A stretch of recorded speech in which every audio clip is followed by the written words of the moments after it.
Hey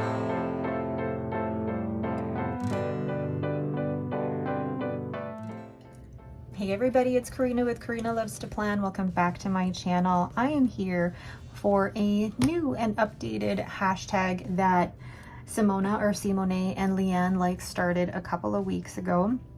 They started the 8 pen questions in 2023 or the year before now, I can't remember, but I'm going to link all of the different videos or the playlist that Simone has on her channel of all the videos that have tagged this hashtag in their video. But what we've done in Simone's Discord group is actually vote on 8 more pen questions. And these are going to be the 8 questions that are listed in the description below. And I was really happy to get more pen questions to basically, I say, investigate or delve deeper into what it is that makes this hobby so fun for me. So let's go straight into all of these questions. The first pen question is, do you have different uses for different pens? And the overall answer is yes. I have my rotation pens. And when I say rotation pens, these are ones that I count in my spreadsheet, and they're ones that I count in my currently inked. So anything that I use in my currently inked is going to be used in my journal and my planner. So that's one. And then I have, how do I call this? Then my throw in the purse pens. And those are my Jinhaos. So where are they here? Well, this is the Mahjong A1, and then the Jinhao 10. And most recently, another Jinhao 10. So these are the ones that are my kind of throw in the purse pen, because I mean, if I lose these, it's going to be really only $20 or $30 to replace them. But they're also, when I say throw in the purse pens, they're also my planner pens because they're just so easy to use. However, this particular one is also a rotation pen because I hope to, for the month of March, use this as a journaling pen. So there's 2 categories so far. Then one more category is just for, I guess, headers. And that is my Magna Carta Mag 650. It's also in the realm of the rotation pens, but it's not one that I would normally use for day-to-day writing unless I'm using the reverse writing of the nib. The flex nib on the Mag 650 is a fantastic flex nib, but for everyday writing, it's not very functional for me. And then using the reverse writing way of that nib is okay, but it's not what I bought the nib for. So that one I'm still kind of on the fence about, but that one is mostly for headers. I'd love to use it for more than just headers, but right now those are my 3 categories: my rotation pens, my throw in the purse pens, and then my headers pens. The next question is, how do you choose the inks and pens that you will use next? And this one I feel like is really, well, I say there's 2 parts to it. First is, I look at my spreadsheet and see what has not been used recently. And when I say recently, I mean in the last 3 months, used in last 3 months. And then based on that, then I just choose pens I feel like using. And then for inks, then I try to use, half bottles, half samples that match the pens. So now that I write it out like that, it's a little bit of a process, but really it comes down to, what do I feel like using and does it match the pen? That's basically it. All right, that is question 2. Question 3. Which pen do you prefer for longer writing sessions? And the pen that I prefer for longer writing sessions is the Esterbrook SD. It is super comfortable for me. I'm gonna start writing here. So the Esterbrook SD is the most comfortable for longer writing sessions. And really, this question is such a personal thing because it's not just the size of the pen, it's also how you grip your pen, the size of your hand, but also, are you sensitive to textures? If this was a pen that had facets, not at all comfortable for me. I like the Esterbrook Esty because of the smooth transition between the grip section and the body and where I place my fingers. This is a smooth barrel with no facets, so it sits very comfortably in the crook of my hand here. And just the overall width of the pen, it's not too narrow, so I'm not holding the pen super tightly. So all of those things combined make this a very comfortable pen for me, and this is what I prefer for longer writing sessions, the Esterbrook Esty. Question number 4, what is your all-time favorite pen? And oh my gosh, this is a hard one because this changes for me over time. But right now, my all-time favorite pen has to be my Leonardo Momento Zero Winter Sunrise. And there's so much that makes this my favorite pen of all time. So Leonardo Momento Zero Winter Sunrise.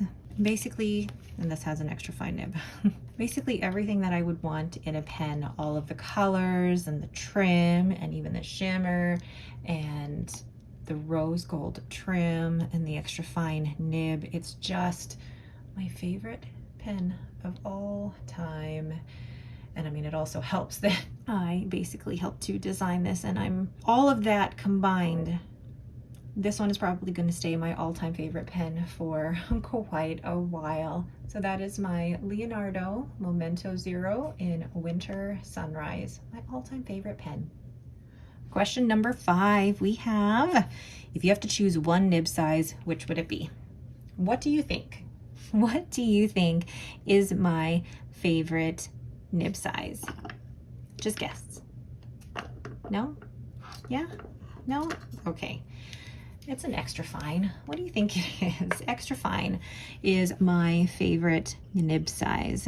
I'm going to do a caveat though. Extra fine in a Jowo number 6 steel nib. However, my other side to this question is I like the fine in the Pilot Vanishing Point. So in terms of gold nibs that I've tried, and this is the 18 karat gold, of the gold nibs that I've tried, I love the fine nib on a Pilot Vanishing Point, but when I'm talking about steel nibs, specifically Jowo number 6 steel nibs, which I have many of, I always go for an extra fine. So that is the one nib size that I would, well, okay, I have two,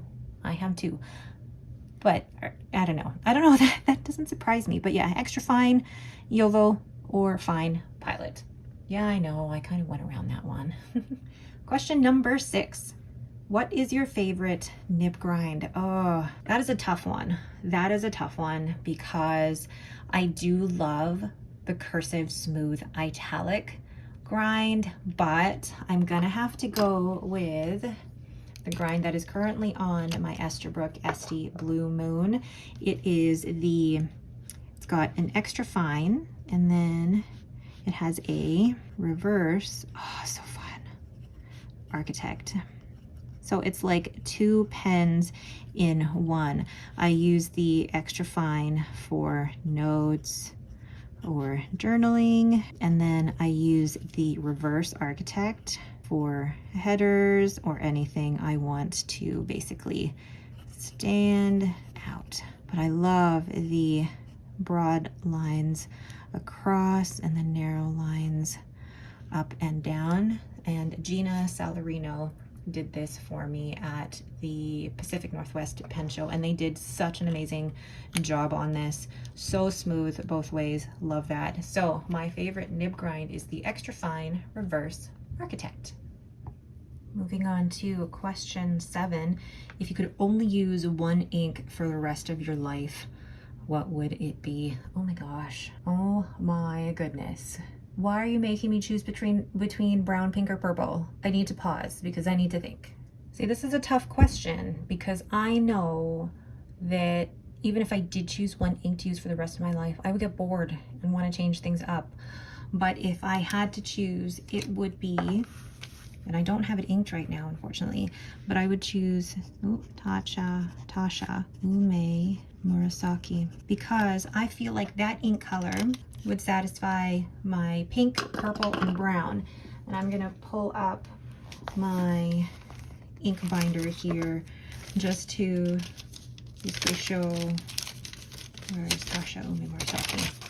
Like, yeah, it's gonna satisfy my pink, purple, and brown vibes, that ink all in one. Actually, now that I think about it, yes, it was difficult, but I did find one.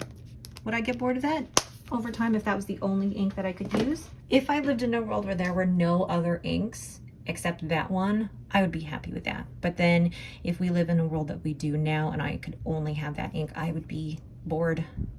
I'd get bored, even if it was my favorite ink, but that's just me. Yeah, that was a very convoluted answer. So that is, if I could only use one ink for the rest of my life, it would be Tasha Ume Murasaki. All right, and then question number 8. What is an absolute deal breaker for you in a pen and in an ink? All right, so for me, in a pen, there's a couple of things when it comes to deal breakers for me in a pen. One is, well, if the, how do I say this? The grip section is too small and there is a step between the grip. Oh, what's going on with my pen? It'd be a big step between the grip and the body, and also facets. So yeah, those are deal breakers for me when it comes to the pen. Grip section is too small. There's a step between the body and the grip, facets. And I think the nib, oh, okay, then like too much feedback in a nib. I don't like. So there's a few things for me. But yeah, there's a few things that would be a deal breaker for me. But then with an ink, the deal breaker for me is if it clogs a pen, it's too light, and or, oh, what was the last one? And or it bleeds and feathers on the paper. And that is more important to me now because of what's been happening with the Tomoe River paper. So having an ink that bleeds and feathers, no matter what nib I'm using, even if I'm using an extra fine nib, is a deal breaker for me. But yeah, even an ink that's too light and not legible is also a deal breaker for me. So there wasn't one thing that led to a deal breaker. It was a combination of these things for me. So those are my deal breakers for a pen and an ink. And wait a minute, we have a bonus question. The bonus question is, what is one pen everyone should have? Now, I looked at this question in terms of what is one pen everyone should have for ease of use, for something quick, for something that they can throw in their purse and not worry about. I didn't see this question as what is one pen that everyone should have in terms of like luxury or overall experience. This is, for me, what is one pen everyone should have that is completely functional? And I am going with the Jinhao 10. There's also probably recency bias with this, but I am choosing the Jinhao 10 due to the price, how well it writes, ease of use. So when I say ease of use, I mean really clickety click, easy to just take out and start writing in your journal. So for me, this is the one pen that everyone should have or should at least try, because while fountain pens overall are wonderful and we all have different budgets and different I guess spending limits that we have, I'm not going to say that everybody should own, you know, for example, a Pilot Finishing Point, because not everybody's going to want to spend that much on a pen they don't know they're going to like. Or everybody should own an Esterbrook Estie, because not everyone has the same style. Not everybody likes that cracked ice, or not everybody likes just the overall feel of the Estie. But for me, when I look at this question, I think, yeah, price, how it writes, and ease of use. So the Jinhao 10 is the winner for me in that. Plus, they've already come out with some colors that are basically an imitation of what the Pilot Vanishing Point limited editions have been for the past few years. So it's a very inexpensive way to still get a great writing experience, but then get those colors that you may have missed out on. All right, I got through this. All right, so there are my 8 more pen questions for 2025. What did you think of my answers? Were some of these expected? Were some of these a little bit surprising to hear? Let me know down in the comments below.